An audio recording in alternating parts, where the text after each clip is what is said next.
बिस्मिल्लाहिर्रहमानिर्रहीम नहमदुहु व नसल्ली अला रसूलिल करीम। रमज़ान करीम की आमद के मौके पर एक सवाल बार बार गर्दिश करता है कि रमज़ान मुबारक की रात जब आती है तो जो सुबह रोज़ा रखना होता है उसके लिए दुआ व बिसौमी गदिन नवैतु मिन शहर रमज़ान, इस दुआ की क्या हैसियत है। तो इसमें इस बात को मद्देनज़र रखा जाए कि असली चीज़ दिल की नीयत है कि इंसान दिल से इस बात की नीयत करे कि हमने रोज़ा रखना है, और ये पहला रोज़ा है, दूसरा रोज़ा है, जो भी है इंसान के इल्म में होता है, वो नीयत काफ़ी होती है। ये जो अल्फाज हैं इसको फ़ुक़हा ने फरमाया है कि अगर ये दिल की नीयत से जुड़ जाए तो बेहतर है, ना हो तो इससे कोई फ़र्क नहीं पड़ता, ये कोई फ़र्ज़ वाजिब अमल नहीं है। और ये अल्फाज दुआ के किसी भी सही ज़ईफ़ किसी भी रिवायत से साबित नहीं है। दूसरा सवाल ये उठता है कि ये जो अफ्तारी के वक्त की दुआ है, ये दुआ साबित है या साबित नहीं है। देखिए, इस वक्त की 3 दुआएं हैं। एक दुआ है कि ज़हब अज़्ज़मउ वब्तल्लतिल उरूक़ व सबतल अज्रु इंशाअल्लाह, अकला तुआमुकुमुल अफ़रार व अफ़तरा इंदकुम स्वाइमून व सल्लत अलैकुमुल मलाइका।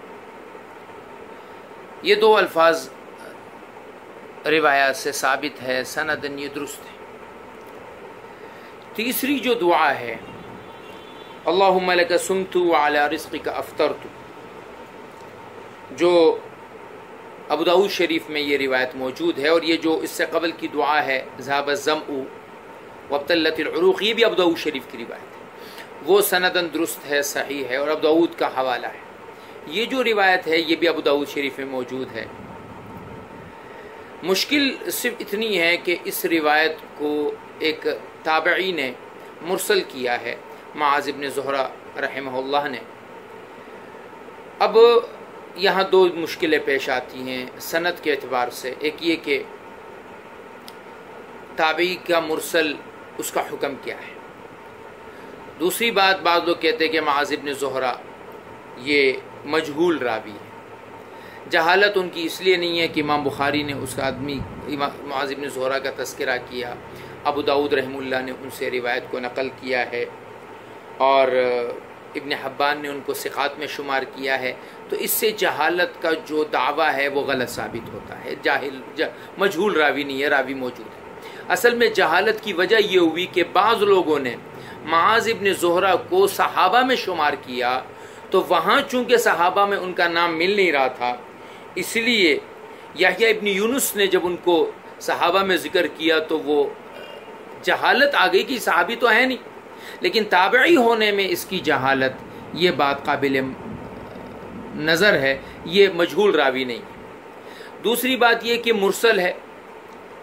मुरसल मुतलक़न मौजू नहीं होता, ज़ईफ़ होता है कि मुरसल ज़ईफ़ की अक़साम में से किस्म है, लेकिन चूँकि ये फ़ज़ाइल की बाब है कि बाब में से है, लिहाजा ये कहा जा सकता है कि ज़ईफ़ रिवायतें इसलिए अल्लामा अलबानी जैसे मुतशद्दिद शख्सियत ने भी कहीं भी इस रिवायत को मनगढ़ंत मौजू करार नहीं दिया। जहाँ भी इसको ज़िक्र किया है तो अल्लामा अलबानी रहमुल्लाह ने भी इसको ज़ईफ़ करार दिया। अच्छी जाए कि हमारे यहाँ तो ये रिवायत बिल्कुल काबिल अमल है, इसको पढ़ना चाहिए और इसके पढ़ने में कोई हर्ज नहीं है। ये जो कुछ मुतशद्दिद किस्म के हमारे अहले हदीस हज़रात ये बात कहते हैं कि ये रिवायत पढ़ने जैसी है ही नहीं, वो बात गलत है। तीसरी बात, जो हमारे अपने ही अहले फ़िक़्ह ने ये बात कही है कि जी ये दुआ अफ्तारी से कबल की नहीं है, अफ्तारी के बाद की है। तो देखिए, इसमें शिद्दत किसी तरफ भी नहीं है, क्योंकि रिवायात के अल्फाज अगर देखे जाएं तो वो बाद के मानी पर भी दलालत करते, क्योंकि इसमें माजी के अल्फाज है जो गुज़श्ता पर दलालत करते, लिहाजा बाद में पढ़नी चाहिए दुआ, ठीक है। इसमें साथ पढ़ने की बेईमानी निकल सकते हैं, असनाइयत जिसे कह सकते हैं।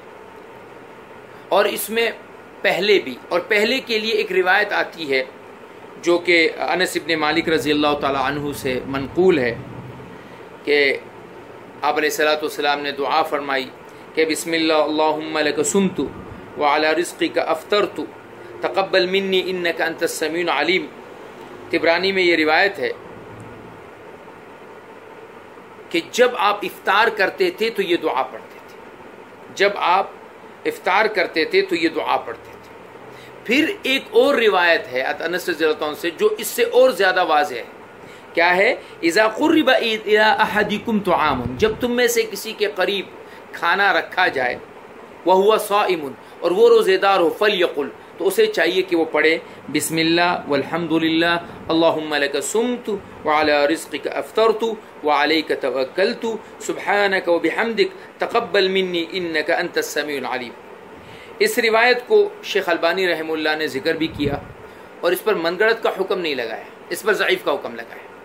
وجہ اس کی یہ ہے کہ اس روایت میں داؤد ابن زبرقان ایک راوی ہے جس پر محدثین کا کلام بہت شدید بھی ہے، کسی نے کذاب تک کہا ہے، کسی نے منکر الروایت کہا ہے، لیکن میری ذاتی جو تحقیق ہے وہ یہ ہے کہ اس پر اکثریت محدثین کے اقوال ضعیف الحدیث کے ہیں، مقارب الحدیث کے بھی ہیں، اور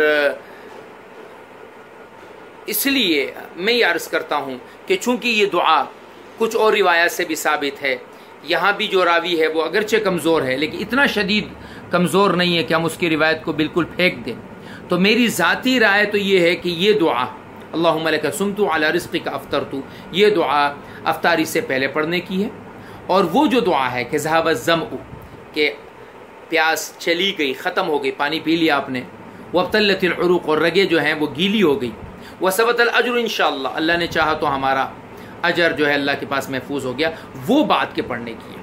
لہٰذا یہ جو ایک بات پھیلائی جا رہی ہے کہ یہ دعا پڑھنے جیسی نہیں ہے، یہ بات غلط ہے، اور یہ بات پھیلانا کہ نہیں اس کو بعد میں ہی پڑھنا ہے اور شروع میں پڑھنا غلط ہے، یہ بات بھی غلط ہے۔ اس میں یہ بات ضرور کی جا سکتی ہے کہ کوئی شروع میں پڑھ لے تو بھی درست ہے، کوئی درسات پڑھ لے تو بھی درست ہے، کوئی اخیر میں پڑھ لے تو بھی درست ہے، لیکن کسی ایک طرف کو راجے کر کے دوسرے کو غلط کہنا یہ غلط ہے۔ میری ذاتی رائے یہ ہے کہ یہ دعا اس روایت کی وجہ سے کہ اذا قرب الی احدکم طعام وهو صائم، کہ جب تم میں سے کسی کے قریب کھانا کیا جائے اور وہ روزے دار ہو، فلیقل، تو یہ دعا پڑھے۔